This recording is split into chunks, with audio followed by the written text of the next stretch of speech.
শেখ এরকমই একটি আমরা এখন বর্তমানে খাস করে রবিউল আউয়াল মাসে এটা আমরা দেখতে পেলাম।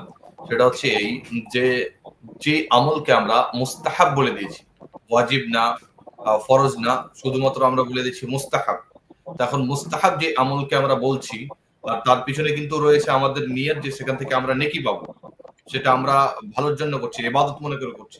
তো এ সময় কি দলিলের প্রয়োজন হবে সে? কি এরকমই শুধুমাত্র মুস্তাহাব বলে দিলেই জি, কাজ চলে যাবে? খুব ভালো প্রশ্ন, খুব ভালো প্রশ্ন। জি, মুস্তাহাব হচ্ছে হুকমুন শারঈ, ওয়াল হুকমু শারঈ লা বুদ্দা লাহু মিন দলিল। মুস্তাহাব হচ্ছে এটা শরীয়তের একটা বিধান, আর এই শরীয়তের বিধানকে প্রমাণ করতে গেলে আপনাকে শরীয়তের কোনো দলিল লাগবে। সুতরাং কোন আমলকে মুস্তাহাব যখন বলবেন তখন তার দলিল হওয়া মাস্ট, জরুরি।